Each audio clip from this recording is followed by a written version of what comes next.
Thank you, Mr. Chairman. Mr. Bidlack, earlier we talked about on all emergency spending, we basically borrow the money. Done nowhere else through insurance, through any other government entity. They have to deal with emergency funds and rainy day funds.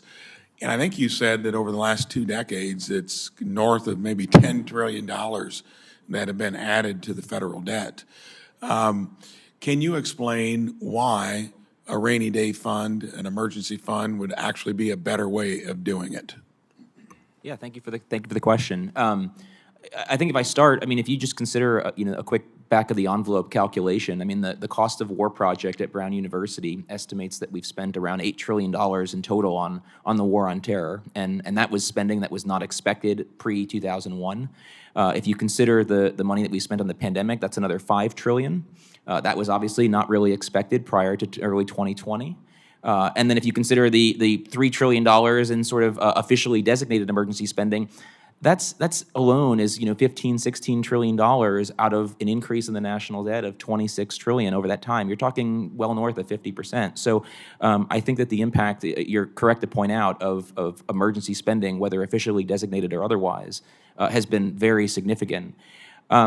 In the context of emergency funds, I mean, I think to some degree it speaks for itself. I mean, if we look at how states were able to respond in the pandemic, they had, their emergency funds were pretty much flush with cash in the early stages, and that put them in a very strong position. I think that there's been a lot of sort of misinformation, maybe that it was a requirement that they get funds from the federal government to replenish their emergency funds, but their emergency funds were in very strong shape early on, and the same was true even going back to the 2008 financial crisis. And so the value here is that you have actual funds put aside for these types of expenditures, which, look, is the kind of thing that we all do in our own private lives and that we expect even businesses to do to plan for unforeseen events. And the other underappreciated part, I think, of emergency funds is just the speed. As we learned in the context of the pandemic, the ability to respond quickly to an emergency or disaster situation is incredibly important. And so it's not just that you have money, it's that you also are able to respond in a much quicker fashion. And so I think it's something that we should definitely consider at the federal level, especially when we consider that at many points in time, the federal government has served as sort of a de facto backstop. And so it's very important that we have our federal finances in as strong of a position as possible, and an emergency fund could very well be an important component of that. And I think sooner or later, when you have any understanding of fiscal policy, macroeconomics, you are going to pay the piper with inflation and other things that happen due to that approach. So when it comes to how would you, what policy proposals out there, is there anything else other than creating a rainy day fund, which is probably unlikely here? I don't think we'll do that until you hit the ditch fairly hard. Any other policy proposals that would make it a more sane approach rather than, we know the need is there, but it's the approach in this place that defaults to the, to me, shameful process of just putting more and more debt onto every body that's in a future generation, kids and grandkids. Yeah, I mean, I like to be a little bit more optimistic, perhaps, and hope that we might be able to go and implement an emergency fund. Look, I think there are a lot of lessons from the States and from other countries. I mean, I referenced in my written testimony the Swedish case, where Sweden was actually found themselves in a very similar situation in the 1990s. They had a generous social safety net.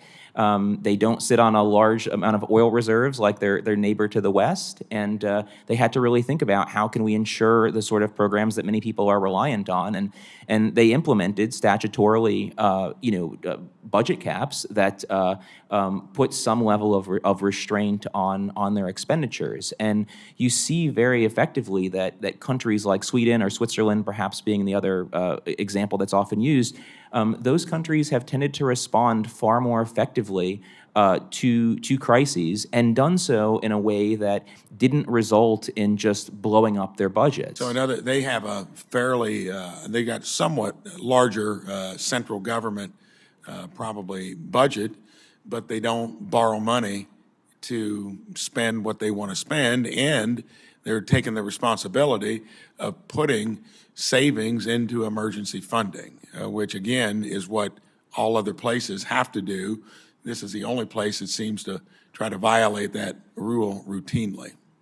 Yeah, I mean, in this country, we just went through the debt limit fiasco, crisis, whatever you want to call it, and I think there's a lot of acknowledgement from people on both sides of the aisle that the way that we deal with our sort of expenditures in this country is not ideal.